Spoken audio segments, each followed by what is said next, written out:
मुझे छोड़। नीचे बिठा से। नीचे बिठा। मुंह खोल इसका। मुंह खोल।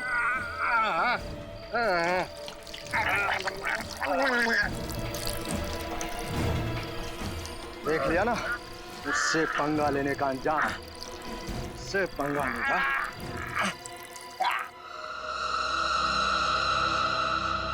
बॉस, ये उंगली एक लड़की की है जिसकी उम्र 22 से 25 साल के बीच में है। सर कोई और खास बात? हाँ, एक खास बात पता चली है। ये उंगली जिस किसी भी लड़की की है उसे जरूर कोई किडनी की तकलीफ और फंगल इन्फेक्शन हुआ है। इतनी कम उम्र में किडनी की बीमारी? बीमारियां आजकल उम्र देख के नहीं होती हैं फ्रेडी।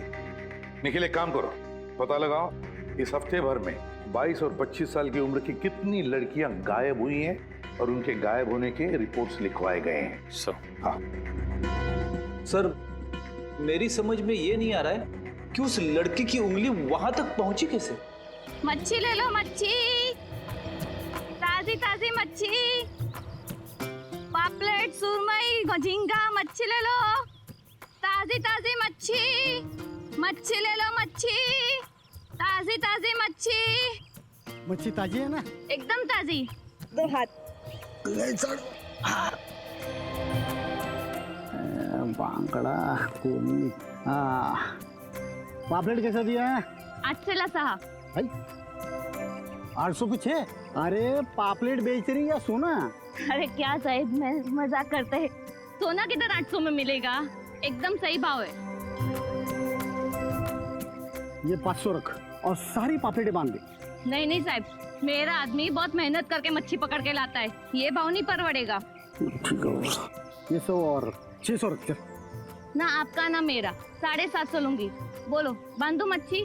600 अपना आखिरी ऑफर है, वरना बाजार में और भी बहुत अच्छी जगह अच्छी मच्छी मिलती है। हाँ साहिब, आप उधर से ही लो, आपका भी भला होएगा, उनका भी भला होएगा। दो हाथ दो जरा। ये तो अजीब मुसीबत है। मच्छी ले लो, मच्छी, अजीब मच्छी वाली है तो। ताजी ताजी मच्छी। अरे वो मच्छी वाली, झींगा है क्या? है भाभी, आइए।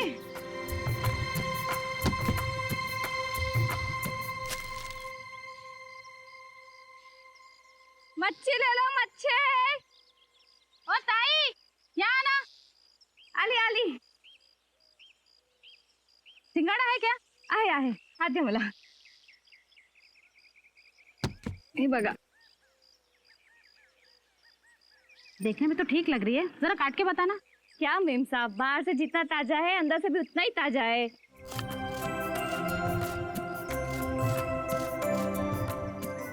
ये देखो। ये क्या है? ओके भाई।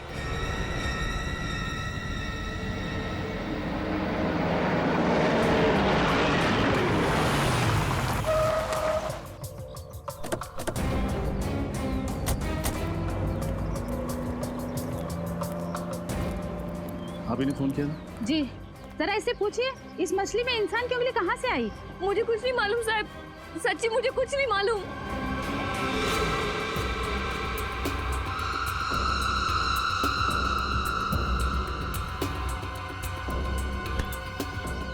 क्या मतलब कुछ नहीं मालूम? ये मछलियाँ तुम ही लाई थी ना? जी साहब, 5 साल से मच्छियाँ बेच रही हूँ, पर आज तक ऐसा कभी नहीं हुआ साहब। ये मछलियाँ तुम्हारा पति पकड़ता होगा? जी, पर वो तो बहुत सीधा आदमी है, उसने कोई गड़बड़ नहीं की। तो फिर ये मच्छी कहाँ से पकड़ के लाया? वो तो नहीं मालूम, वो ही बता सकता है। बुलाओ उसे। कि वो मच्छियाँ पकड़ने गया है, शाम तक लौटेगा। बाकी की मच्छियों में तो ऐसा कुछ भी नहीं है। एक काम करो, ये कार्ड रखो, तो बोलो CID ब्यूरो आके मिले। जी साहब।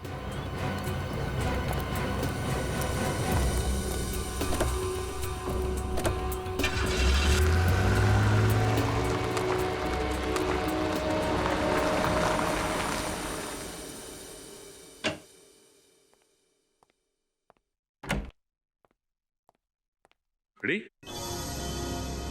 इतना परेशान क्यों लग रहे हैं? कुछ नहीं सर। कुछ नहीं मतलब कुछ बात तो जरूर है। रेडी, देखो जब मैं परेशान था ना तो तुमने मेरे दिल का बोझ हल्का किया था। आज मेरी बारी, चलो बताओ क्या है। सर, मुझसे एक बहुत बड़ा जुर्म हो गया है और उस जुर्म का प्रायश्चित तो मैं कैसे करूं, समझ में नहीं आ रहा है। जुर्म किया? कैसा जुर्म? कैसे बताऊं सर, बताते हुए भी शर्म आ रही है, खुद पे गुस्सा आ रहा है। मैं इतना बड़ा गुनाह कैसे कर सकता हूं?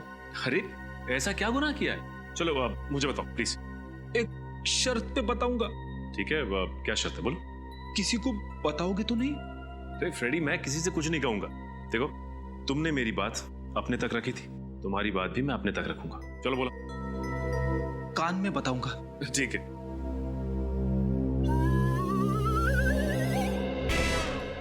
इतनी सी बात है, इस बात के लिए तुम अपने आप को गुनहगार कह रहे थे, मुजरिम कह रहे थे? अरे आप हंस रहे हो सर? एक शादीशुदा आदमी के लिए ये एक बहुत बड़ा गुनाह है, बहुत बड़ा गुनाह। आदमी खुद का जन्मदिन भूल जाए तो भी चलता है, लेकिन उसे कभी भी अपनी सासू माँ का जन्मदिन नहीं भूलना चाहिए। अब सारी बात समझ में आई मुझे। तुम अपनी सासू माँ का जन्मदिन भूल गए, राइट? और इस बात को लेके भाभी जी नाराज हो गए, राइट? नाराज? अरे सर, उसने मुझे घर का खाना देना बंद कर दिया है। पिछले 2 दिन से मैं बाहर का खाना खा रहा हूँ। पेट का बैंड बज गया है, बैंड। ये आवाज कैसे?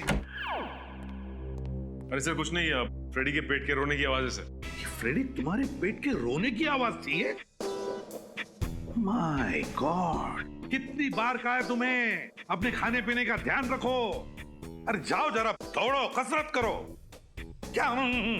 चलो जाओ, मछुआरे को लेकर आओ जिसके मछली में से उंगली मिली थी। जाओ और दौड़ के जाओ।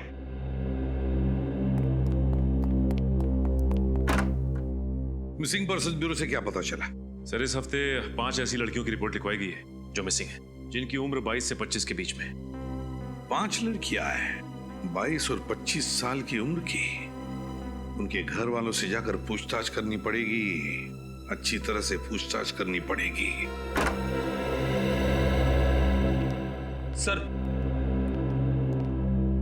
अरे वो मछली जिसमें से उंगली मिली थी, कहां पकड़ी थी तुमने वो? साहब, वो मछली मैंने समुंदर से पकड़ी थी। समुंदर से? सर, इतने बड़े समुंदर में एक लड़की को ढूंढना बड़ा मुश्किल है। वही तो, अगर एक बार पता चल जाए ना कि वो उंगली है किस लड़की की, तो सारा राज धीरे धीरे खुल जाएगा। वही तो राज है उस उंगली के पीछे। पर क्या, और है किसकी वो उंगली? क्या है ये राज?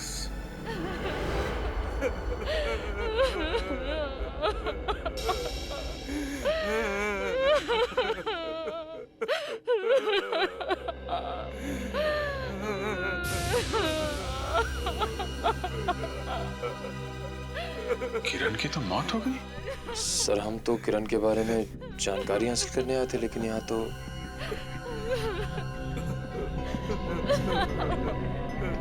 जी आप माफ कीजिएगा, आप किरण के पिताजी? हाँ जी, मैं ही हूँ, किरण का भागा पिता। देखिए, मैं जानता हूँ ये वक्त गलत है, पर हमें किरण के बारे में आपसे कुछ सवाल पूछने थे। क्या आप पुलिस वाले? हम लोग सीआईडी से हैं। सीआईडी? सीआईडी से? पूछो, क्या पूछना चाहते हो? दरअसल हमें एक उंगली मिली है, कटी हुई उंगली, और हमें शक है कि वो उंगली आपकी बेटी किरण की है। देखिए, हमारी जवान बेटी अब इस दुनिया में नहीं रही। हम लोग वैसे भी बहुत सदमे में हैं, और आप इस तरह की बातें करके हमारे गम का बोझ और मत बढ़ाइए। संभालो अपने आप को। मैं आपका दुख समझता हूँ। क्या किरण को किडनी की बीमारी थी? हाँ, लेकिन ये बात आपको कैसे मालूम? और उसे फंगल इन्फेक्शन भी था। जी, किडनी फेलियर की वजह से। देखिए, जिस किसी की भी ये उंगली है उसे ये बीमारी थी। अगर आप बुरा ना माने तो हम किरण का हाथ चेक कर सकते हैं। बिल्कुल नहीं, मैं इस तरह आपको अपनी मरी हुई बेटी का सबके सामने अपमान नहीं करने दूंगी। शांत हो जाओ शारदा, इन्हें जांच करने दो। ठीक है, अगर आपके लिए जरूरी है तो आप कर लीजिए। Thank you very much.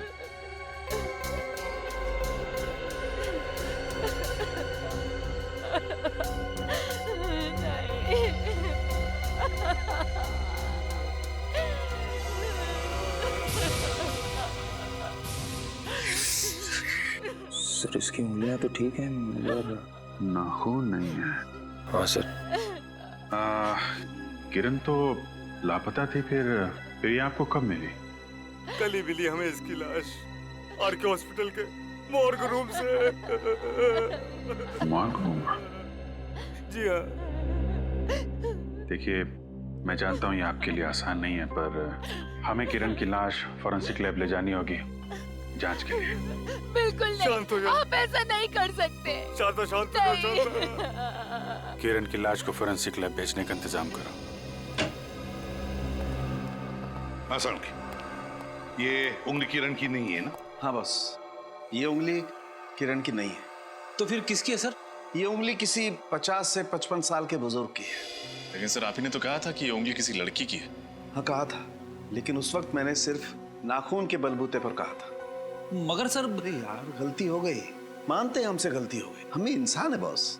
हाँ हाँ सारंखे यार, मगर प्रॉब्लम ये है कि किरण के घर वाले उसका अंतिम संस्कार करने के लिए ले जाने वाले थे बॉडी। बहुत तकलीफ हुई थी अभिजीत और निखिल को जब वो वहां पहुंचे थे। I am sorry boss, really very sorry. लेकिन अब मैं कंफर्म हूँ, ये उंगली किसी 50 से 55 साल के बुजुर्ग की है और उसे ब्लड कैंसर था। Blood cancer? हाँ सर, और उनको मरे हुए 4-5 दिन हो चुके होंगे। कुछ और पता चला? हाँ, ये देखो बॉस, ये उंगली बहुत बुरी तरह से कुचल गई है किसी भी वजह से। किसी एक्सीडेंट की वजह से? हाँ, हो सकता है। निखिल एक काम करो, किरण की बॉडी उसके घर वालों को सौंप दो और उनसे कहो कि हमसे गलती हो गई और हम माफी चाहते हैं। रजत, पता लगाना पड़ेगा किसी ऐसे आदमी का जिसकी उम्र 50-55 की है और जिसे ब्लड कैंसर है और जिसकी उंगली बुरी तरह से कुचल गई है एक्सीडेंट में। देखते हैं इस हॉस्पिटल से क्या पता चलता है। एक्सक्यूज मी, हम लोग सीआईडी से आपसे कुछ पूछताछ करनी है। सीआईडी? क्या बात है सर, किसी का खून हो गया क्या? हाँ, हमें ये पता करना है कि कुछ दिन पहले आपके हॉस्पिटल में एक 50-55 साल के बुजुर्ग अपना कैंसर का इलाज कराने आए थे क्या? सर यहाँ सभी मरीज कैंसर का इलाज कराने ही आते हैं। आप किसकी बात कर रहे हैं सर?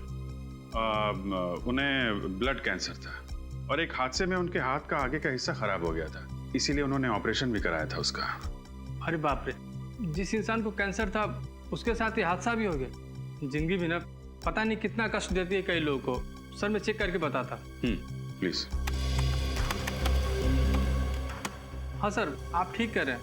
ऐसे ही एक बुजुर्ग की डिटेल है यहाँ पे। अच्छा, नाम क्या उनका? सर इनका नाम पुनीत नाम है सर इनका। एड्रेस क्या?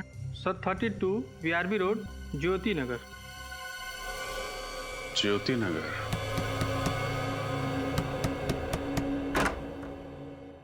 जी कहिए। सीआईडी।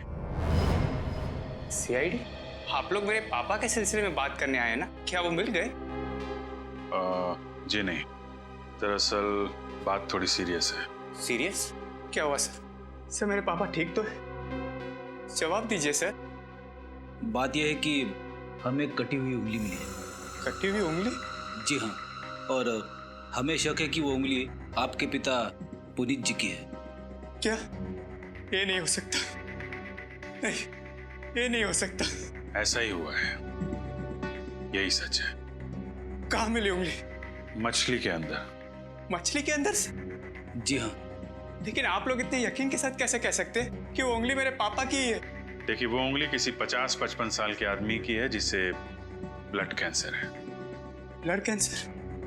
हे भगवान, मेरे पापा को भी ब्लड कैंसर था। कहीं वो उंगली? संभालिए अपने आप को। ये बताइए, आपके पिताजी गायब कैसे हुए? 3 दिन पहले मेरे पापा फैक्ट्री में काम कर रहे थे तो उनके दोनों हाथ मशीन के अंदर आ गए और जब मैं उन्हें हॉस्पिटल लेकर गया तो डॉक्टर हटिए, रास्ता दीजिए, मेरे पापा को बहुत दर्द हो रहा है, रास्ता दीजिए, कोई है? डॉक्टर को बुलाओ, डॉक्टर! एक डॉक्टर भी नहीं है मेरे पापा को देखने के लिए। घबराना मत पापा, मैं आपको कुछ नहीं होने दूंगा, ठीक है? Doctor, doctor, doctor, doctor, doctor, doctor साहब, डॉक्टर साहब, डॉक्टर साहब! अरे ऐसे कैसे अंदर घुसे आ रहे हैं आप? मेरे पापा की हालत बहुत खराब है। कहाँ है वो? बाहर स्ट्रेचर पे। आप प्लीज आइए मेरे साथ।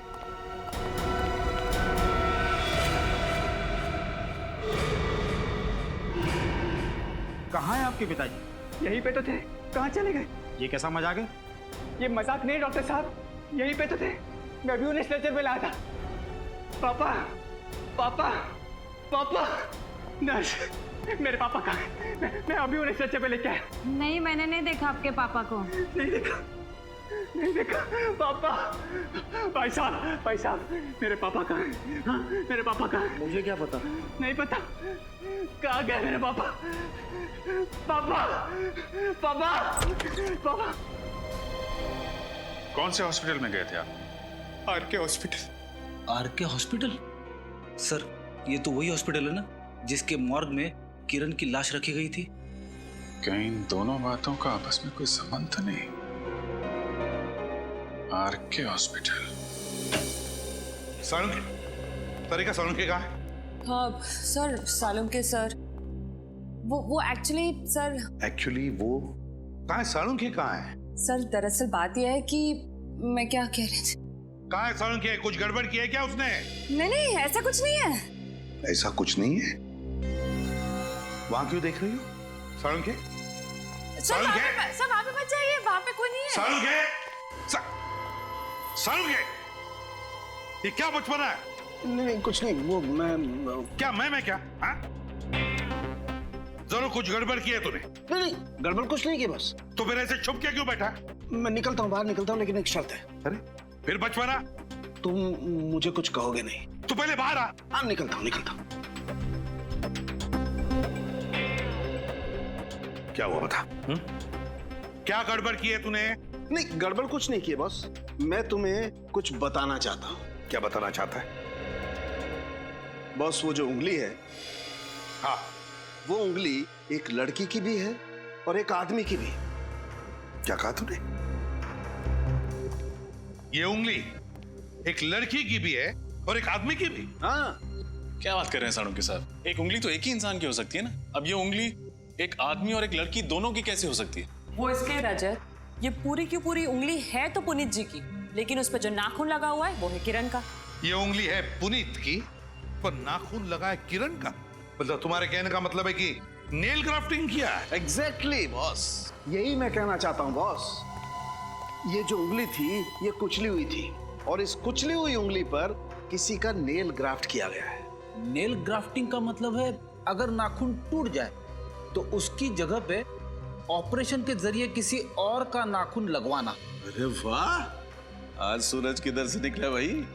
आप मेरी इंसल्ट कर रहे हैं? अरे नहीं सालुंके, किसी भी ग्राफ्टिंग में, मेरा मतलब है ऑर्गन ग्राफ्टिंग में, चलो हम नेल ग्राफ्टिंग समझते हैं। अगर उंगली आदमी की है तो उसके ऊपर नाखून लगेगा आदमी का ही, और अगर लड़की की उंगली है तो उस पर नाखून लगेगा लड़की का, है ना? नहीं तो ये रिजेक्ट हो सकता है। बिल्कुल। तो फिर ये क्या है? वही तो मैं भी सोच रहा हूँ बॉस, ये क्या है? ये किस अनाड़ी डॉक्टर ने किया है? ऐसा तो कहीं होता ही नहीं है। मगर जो कुछ भी हुआ है आरके हॉस्पिटल में ही हुआ है, क्योंकि पुनीत भी गया था आरके हॉस्पिटल में, और किरण की लाश भी मॉर्ग में थी आरके हॉस्पिटल में। तो गड़बड़ जो कुछ भी है उस आरके हॉस्पिटल में ही है। जी कहिए। मैं सीआईडी से हूँ। पुनीत जी के बारे में आपसे कुछ पूछताछ करनी है। पुनीत? कौन पुनीत जी? राहुल के पिताजी, ये राहुल। कुछ याद आया आपको? ये अपने पिता के इलाज के लिए आपसे विनती करता रहा, और इसी बीच पुनीत जी हॉस्पिटल से गायब हो गए। अच्छा, राहुल के पिताजी, इनकी बात कर रहे हैं आप? सर, वो हॉस्पिटल से कहाँ चले गए किसी को कुछ पता नहीं चला। कमाल, कैसा हॉस्पिटल है? एक घायल मरीज यहाँ से गायब हो जाता है और किसी को कुछ पता नहीं चलता? सर, पहले तो मुझे लगा कि वो मजाक कर रहा था, लेकिन जब बाद में पता चला तो सचमुच सर मुझे बहुत बुरा लगा। नहीं साहब, मैंने नहीं देखा। वो आदमी कहाँ गया? तुमने कुछ देखा कैसे नहीं? एक आदमी हॉस्पिटल से अचानक गायब हो जाता है और तुम कहते हो कि तुमने कुछ देखा ही नहीं। पुनीत जी के हाथों से खून बह रहा था, वो दर्द से करा रहे थे और किसी ने कुछ देखा ही नहीं। कमाल है साहब, मैं बिल्कुल आपसे सच कह रहा हूँ।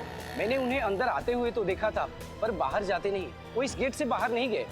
अगर इस गेट से बाहर नहीं गए तो क्या हॉस्पिटल में कोई और भी रास्ता क्या बाहर निकलने का? हाँ साहब, शायद वो दूसरे गेट से गए होंगे। दूसरे गेट से? अच्छा, उस गेट पे कोई वॉचमैन रहता है? जी साहब, वहाँ रघु नाम का वॉचमैन बैठता है। अच्छा, वो गेट किस तरफ है? साहब उस तरफ है। तो आपने भी उस घायल आदमी को यहाँ से जाते हुए नहीं देखा? जी नहीं। कमाल है। एक्सक्यूज मी, मेरा नाम सारिका है। मेरे डॉक्टर राकेश के साथ अपॉइंटमेंट है नेल ग्राफ्टिंग के लिए। 1 मिनट में। हेलो डॉक्टर, मिस सारिका आई है आपसे मिलने के लिए। ओके डॉक्टर, आप जा सकती हैं। Thank you. यहाँ नेल ग्राफ्टिंग भी होती है? जी हाँ, नेल ग्राफ्टिंग होती है यहाँ पे। हो, लगता है पुनीत जी का ऑपरेशन यहीं हुआ होगा। आश्रय, कुछ पता चला? सर, नेल ग्राफ्टिंग का ऑपरेशन इस हॉस्पिटल में किया जाता है। इसका मतलब जो कुछ भी हुआ है इस हॉस्पिटल में ही हुआ होगा। हो सकता है सर। हाँ निखिल, ओके ठीक है, तुम हॉस्पिटल के पीछे वाले गेट पे रहो, मैं मिलता हूँ। तुम लोग जरा नेल ग्राफ्टिंग एक्सपर्ट से बात कर लो, मैं अभी आता हूँ। हाँ निखिल। सर ये रघु हैं, उस दिन गेट पे ड्यूटी पे यही थे, अभी सो रहे हैं। सर लगता है हमारे देश के आधे वॉचमैन को ही बीमारी है ड्यूटी पे सोने की। ये बीमारी कम हो जाएगी तो जुर्म भी कम हो जाएंगे। हटाओ इसे। हट हट। क्या यार, इतना अच्छा सपना देख रहा था, तूने बेवजह जगा दिया। अच्छा, क्या देख रहे थे सपने में आप? देख रहा था मैं हमारे देश के क्रिकेट टीम का कैप्टन बन गया। मैच चल रहा है और आखिरी बॉल पर जीतने के लिए 6 रन चाहिए। मैच खत्म। सीआईडी। माफ करना साहब, ड्यूटी पे सोता है? सोने की पुरानी बीमारी है साहब, छूटती नहीं। अगर फिर से ड्यूटी पे सोया ना तो सीधा जेल में जाएगा, समझा? नहीं साहब, दोबारा ऐसी गलती नहीं करूंगा। अच्छा ये बता, अभी 2-4 दिन पहले इस गेट से किसी बुजुर्ग आदमी को जाते हुए देखा जिनके दोनों हाथ से खून बह रहा था? हाँ साहब, उसे कैसे भूल सकता हूँ मैं। कहाँ जा रहे हैं? इलाज करवाइए ना। अरे मुझे बहुत बुजुर्ग का याद आ गया, मैं बाद में आऊंगा। उसके बाद वो दाएं तरफ की ओर चला गया। दाएं तरफ? दाएं तरफ क्या? दाएं तरफ शायद ऑटो स्टैंड की तरफ चला गया होगा वो। इधर आगे ऑटो स्टैंड है क्या? हाँ साहब। ठीक है, चलो देखते हैं। अरे सुनो, यहाँ इधर पीछे हॉस्पिटल से 2-3 दिन पहले एक आदमी आया था जिसके दोनों हाथ से खून बह रहा था। उसको तुमने देखा था क्या? नहीं, मैंने नहीं देखा। अरे सुनो भाई साहब, ये सामने वाली हॉस्पिटल से 2-3 दिन पहले एक आदमी आया था जिसके दोनों हाथों से खून बह रहा था। कहीं छोड़ा उसे अपने ऑटो में? अरे सुनो भाई साहब। जी साहब। ये सामने वाले हॉस्पिटल से 2-3 दिन पहले एक आदमी आया था जिसके दोनों हाथों से खून बह रहा था। उसे आपने अपने ऑटो में कहीं छोड़ा क्या? जी साहब, याद आया, मैंने तो उसे अपने ऑटो में बिठाया था साहब। उसके दोनों हाथों से इतना खून बह रहा था कि मेरी ऑटो के अंदर चारों तरफ खून ही खून हो गया और शाम को मुझे ऑटो धोना भी पड़ा अपना। कहाँ छोड़ा? कहाँ था उस आदमी को तुमने? साहब याद आया, पुष्पा रोड के पीछे ना एक पुरानी झील है, वहाँ छोड़ा था उसको। सर ऐसी हालत में एक आदमी इलाज कराने के बजाय पुरानी झील की तरफ क्यों जाएगा? ये बात तो है, जरूर कुछ ना कुछ होगा उस झील के पास में। अच्छा, जब उस आदमी को झील के पास छोड़ा था वहाँ पे कोई और आदमी भी था? नहीं साहब, वहाँ कोई नहीं था, बल्कि वो जगह ना एकदम सुनसान थी। मतलब जो कुछ भी हुआ है उस पुरानी झील के पास ही हुआ है।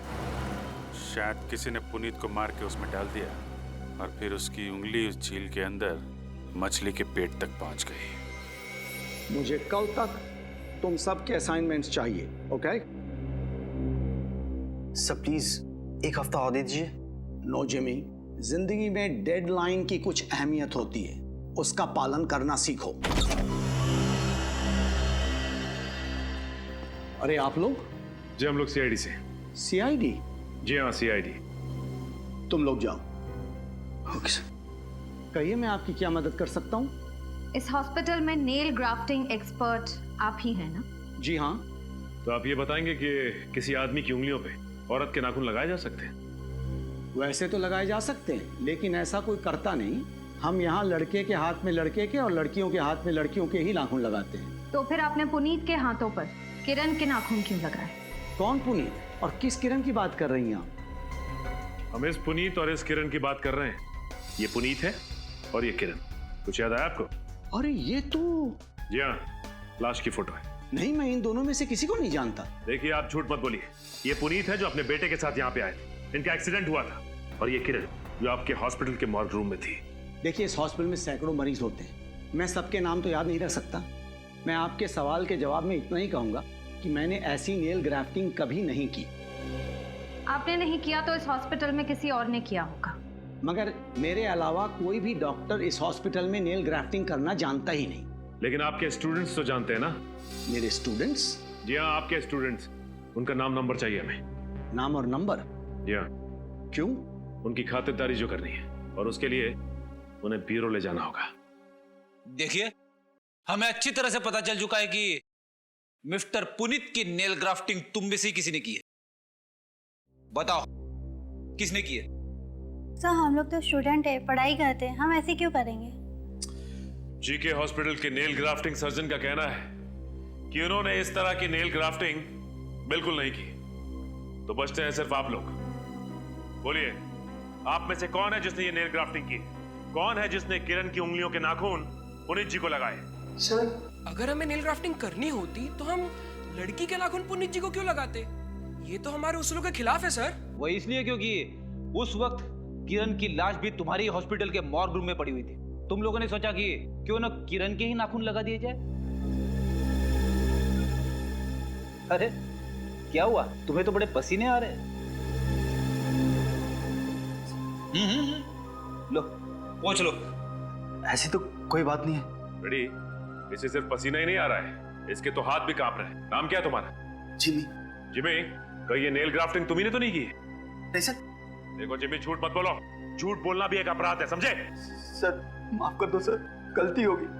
पुनीत अंकल की नेल ग्राफ्टिंग मैं नहीं की थी। जिमी, तुम ऐसा कर भी कैसे सकते हो? मैं क्या करता, मैं मजबूर था।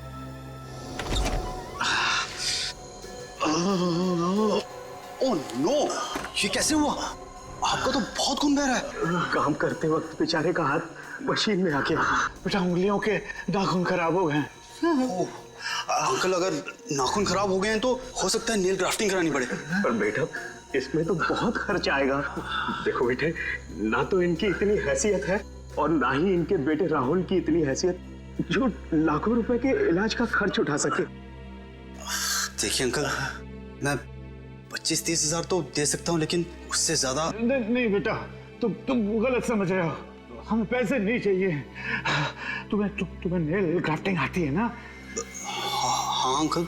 बस बेटा, हम ये चाहते हैं कि तुम मेरी उंगलियों को नाखून लगा दो। नहीं अंकल, आप तो जानते हैं ना कि मैं पढ़ाई कर रहा हूँ, और अंकल मुझे ये सब करने की अनुमति नहीं है। नहीं बेटा, हमें पूरा विश्वास है कि तुम ये कर सकते हो। नहीं अंकल। हाँ बेटा, और फिर तुम डॉक्टर लोगों की भलाई के लिए तो बन रहे हो ना? हाँ अंकल, पर मना मत करना। अगर मेरा हाथ बेकार हो गया तो फिर मैं खर्चा कैसे चला पाऊंगा बेटा? ठीक है अंकल, मैं आपके लिए करूंगा, लेकिन अभी नहीं, रात को। और आप लोग पिछले दरवाजे से आना प्लीज अंकल। इसके बारे में किसी को पता ना चले। नहीं बेटा, किसी को भी पता नहीं चलेगा। इस बारे में राहुल को भी मत बताना। ठीक है अंकल, आप अपना ख्याल रखना। शुक्रिया बेटा। सर, पुनीत अंकल राहुल को ये बात इसलिए नहीं बताना चाहते थे क्योंकि वो जानते थे कि इलाज के लिए पैसा ना होने की बात सुनकर राहुल बहुत उदास हो जाएगा, डिप्रेस हो जाएगा। फिर भी तुमने ये गलत काम किया है। अपने डॉक्टरी ज्ञान का गलत फायदा उठाया तुमने। सर मैं क्या करता, जिन हाथों ने मुझे बचपन में झूला झुलाया, चोट लगने पर मरहम लगाया हो, सर जिन हाथों ने मुझे भूख लगने पर खाना खिलाया हो, उन हाथों को खून से लहूलुहान कैसे छोड़ देता? सर मैं पुनीत अंकल के साथ ऐसा कैसे कर सकता था सर? ठीक है, फिलहाल आप लोग जा सकते हैं। जरूरत पड़ने पर हम आपको फिर बुलाएंगे। जी सर। पुनीत जी हॉस्पिटल से सीधा पुरानी झील की तरफ गए थे। उन्हें अब झील के आसपास ही तलाशना होगा।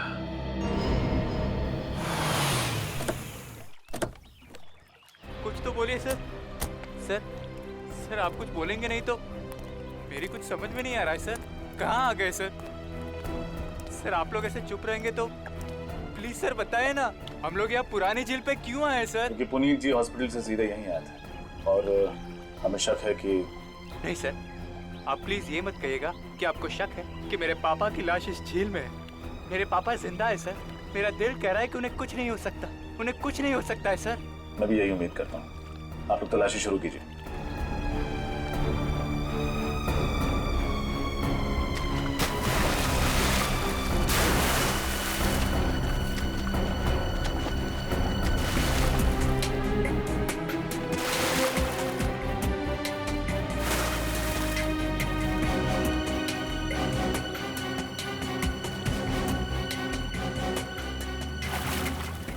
कुछ मिला क्या? सर कुछ भी नहीं है। मैंने कहा था ना सर, मेरे पापा बिल्कुल ठीक है, पापा बिल्कुल ठीक है। देखो राहुल, जब तक अच्छी से तलाशी नहीं ले लेते कुछ कहा नहीं जा सकता। ढूंढो और ढूंढो। सर चाकू मिला है। चाकू लेके आओ।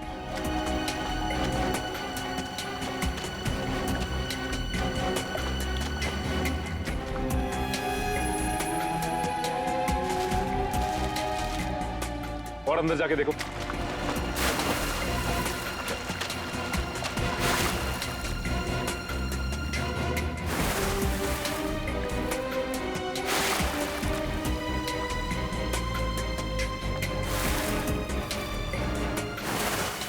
सर यहाँ लाश है सर।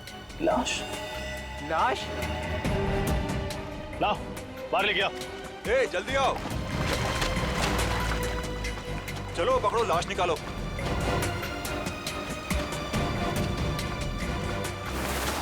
संभाल के संभाल के।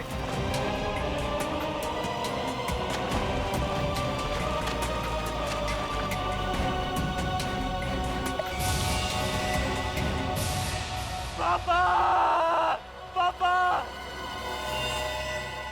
ये नहीं हो सकता। आप मुझे छोड़ के नहीं जा सकते। संभालो अपने आप को। वादा कीजिए सर, जिस इंसान ने मेरे सर से मेरे पापा का साया हटाया है, आप उसे जिंदा नहीं छोड़ेंगे। प्लीज वादा कीजिए सर। मैं वादा करता हूँ, जिसने भी पुनीत जी की हत्या की है उसे सिर्फ और सिर्फ फांसी होगी।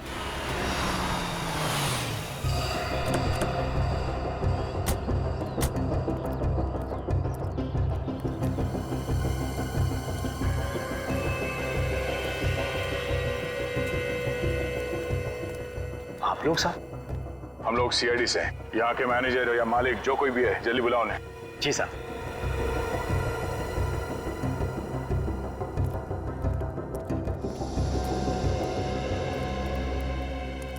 क्या हुआ साहब?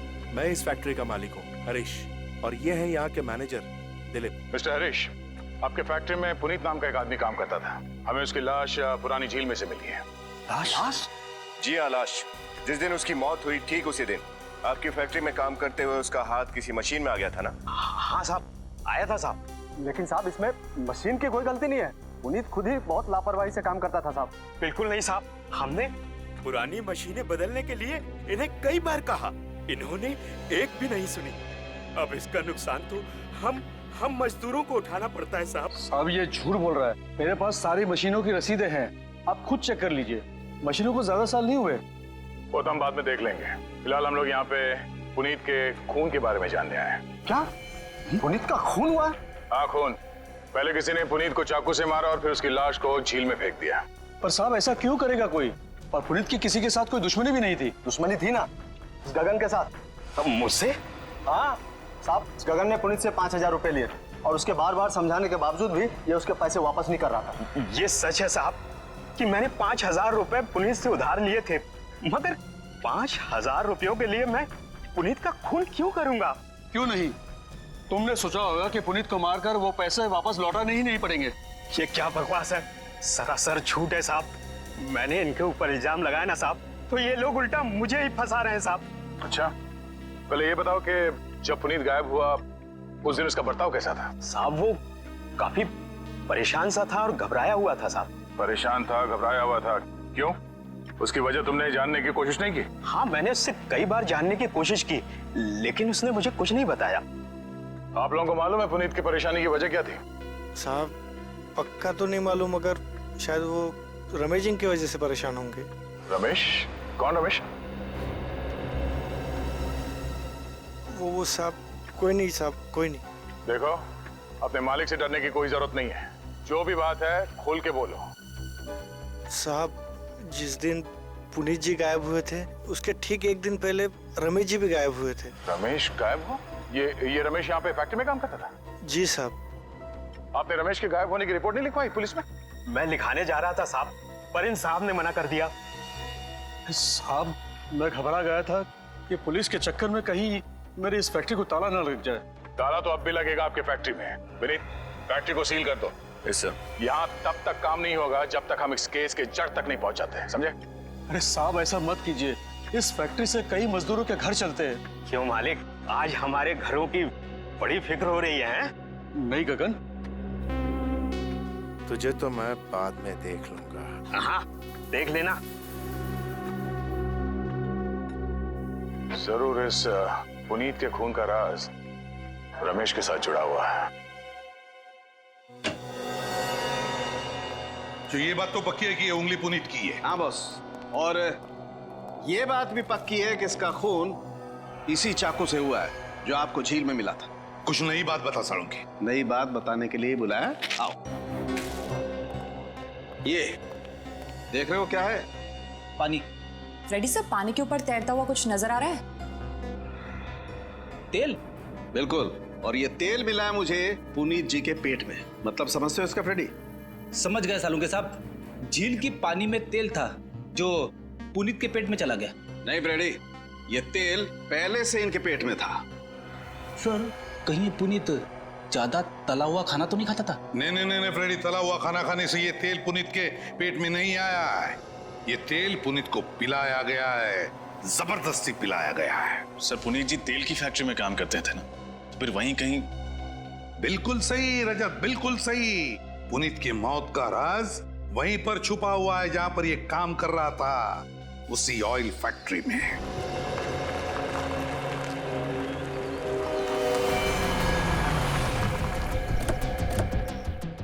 विनीत, तुम यहां पे देखो, मैं वहां देखता हूं।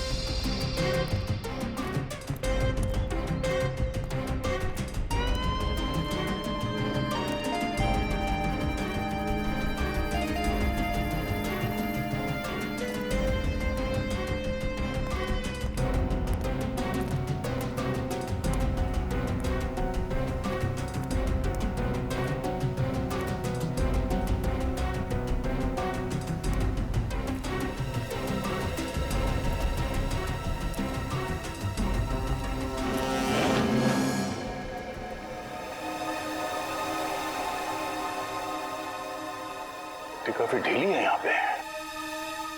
विनीत!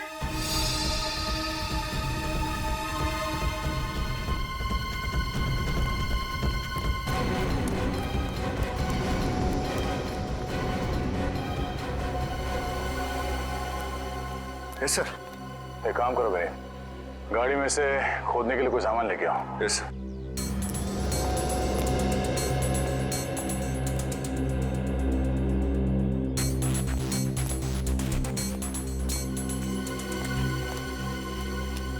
प्लीज खोदना शुरू करो।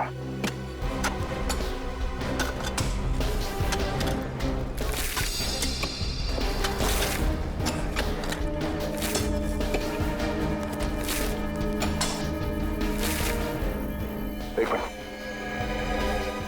हाथ से हटाओ।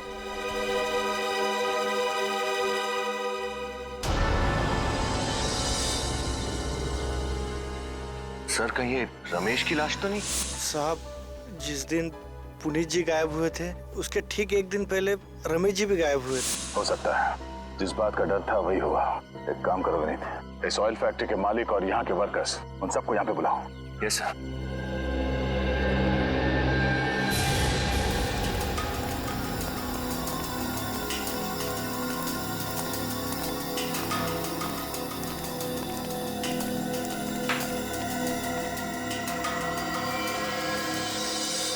साहब, ये तो रमेश है।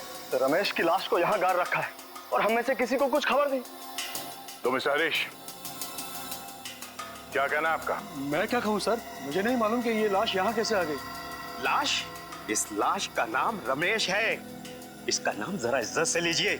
आपकी तिजोरियां भरने में इसने भी खून पसीना बहाया है, समझे? सर, इस रमेश को भी उसी तरह चाकू घोंप कर मारा गया है जिस तरह पुनीत को मारा था। इसका मतलब है दोनों का खूनी कोई एक ही है, और वो खूनी इस फैक्ट्री में से कोई है। नहीं साहब, हम में से कोई रमेश जी को क्यों मारेगा? ये तो हमारे दोस्त थे। कौन किसका दोस्त था और किसका दुश्मन बहुत जल्द पता चल जाएगा। वो कैसे? आज शाम 7 बजे एमआई रोड पे एक गवाह खूनी का नाम बताने वाला है। उसने खुद पुनीत का खून होते हुए देखा है। क्या? जी हाँ। बस आज शाम तक का इंतजार है, फिर पता चल जाएगा खूनी कौन है और वो होगा सलाखों के पीछे।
अरे तुम?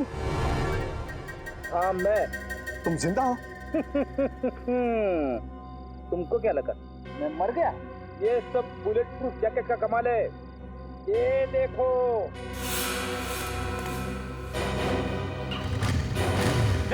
रुक जा!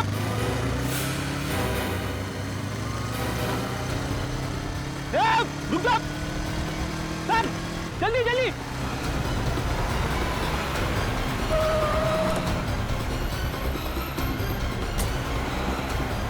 ये आदमी हाथ से छूटना नहीं चाहिए।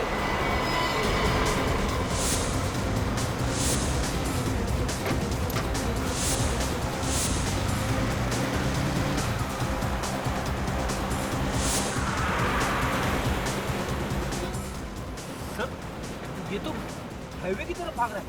हाईवे तक पहुंचने से पहले ही पकड़ लेंगे गाड़ी।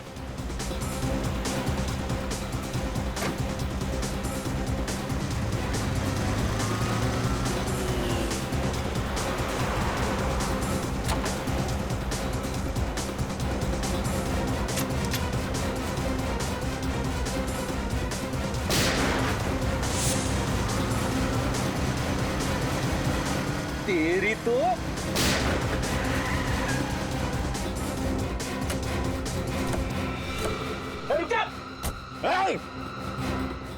घूंघट तो उतार। ओह, तुम हो। क्या सोचा था सीआईडी से बच के भाग जाओगे? गलती हो गई साहब, माफ कर दीजिए मुझे साहब। दो खून हो गए साहब। चुप! दो खून करने को तुम गलती कहते हो? गलती! बहुत बड़ा जुर्म किया है तुमने। क्या करता साहब, और कोई रास्ता ही नहीं बचा था। अच्छा, और कोई रास्ता नहीं था? ऐसी भी क्या मजबूरी थी? क्या मजबूरी थी? सुनाओ हमें। साहब, रमेश के साथ मिलकर मैं फैक्ट्री से तेल चोरी करता था और फिर उसी तेल में मिलावट करके बाजार में ऊंचे दामों में बेचता था साहब। जिस थाली में खाते थे उसी थाली में छेद करते हुए शर्म नहीं आई तुम्हें? कभी कभी इंसान पैसे की लालच में अपने रास्ते से भटक जाता है साहब। मैं भी भटक गया था साहब, और शायद रमेश को अपनी गलती का एहसास हो गया था और वो मुझसे कहने लगा था कि बहुत जल्द ये सब बंद करना होगा। मेरी बात को समझ दिलीप, बेईमानी की घी की रोटियों में वो सुकून नहीं है जो ईमानदारी की रूखी सूखी रोटियों में सुकून है। हाँ। अच्छा बेटा, तेरा पेट भर गया तो अचानक से तेरे जमीर में ईमानदारी के दीपक जलने लगे। एक बात याद रख, ईमानदारी के दिए को गरीबी की हवा के झोंके पल भर में बुझा देते हैं। नहीं दिलीप, ऐसी कोई बात नहीं है।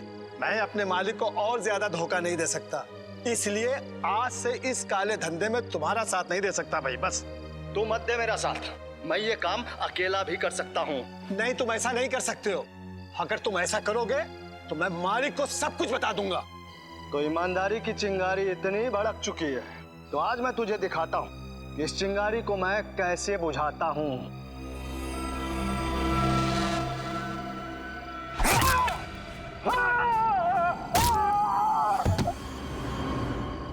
ले चलो इसे, ले चल।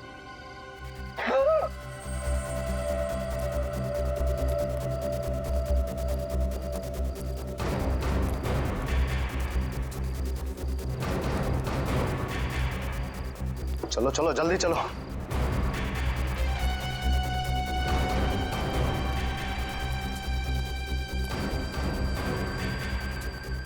संभालो संभालो संभालो, जल्दी आ जाओ, जल्दी जल्दी करो, कोई देख ना ले।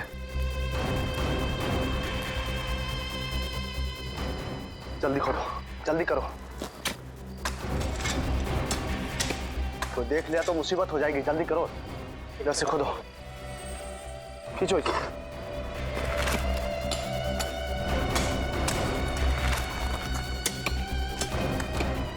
उठाओ,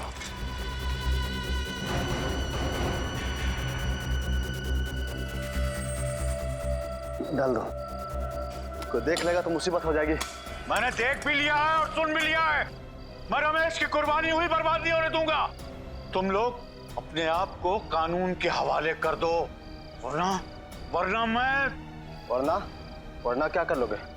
अगर तुमने अपना मुंह किसी के सामने खोला तो तुम्हें भी यहीं सुला दूंगा इसके साथ।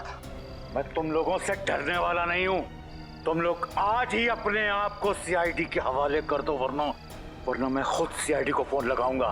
पुनीत, मैं तुम्हें मुंह मांगी कीमत दूंगा, सोच लो, वरना तुम्हारा भी एक बेटा है ना।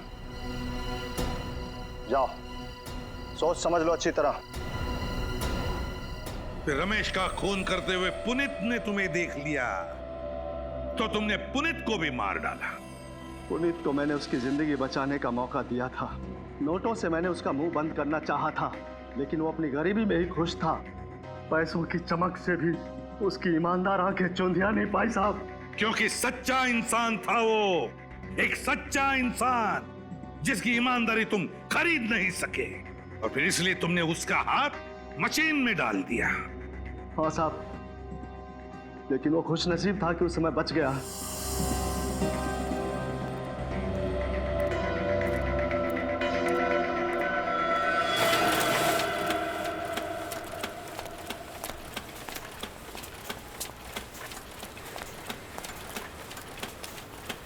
पुनीत,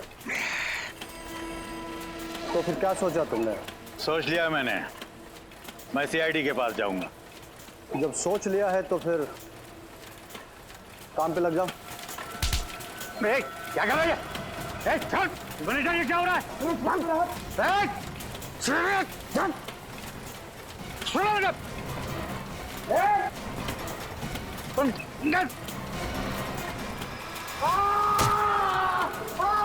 चलो चलो चलो चलो, भागो, छोड़ दो भागो भागो भागो।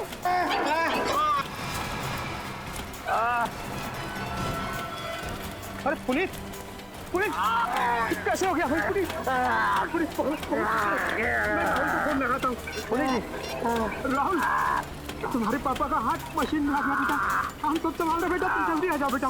और तुम उसके पीछे पीछे हॉस्पिटल तक पहुंच गए इस मौके की तलाश में कि कब उसे मार सको। हाँ साहब, और वो मौका मुझे मिला पुरानी झील के पास, जहाँ पुनीत आया था वो चाकू लेने, जिस चाकू से मैंने रमेश का खून किया था, और वो चाकू लेकर आपके पास आने वाला था।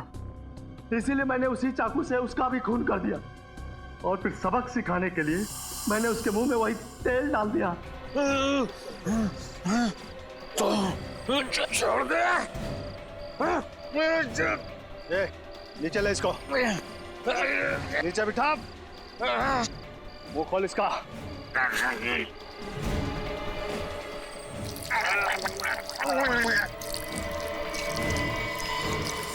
और उसी तेल ने तुम्हें पकड़वा दिया।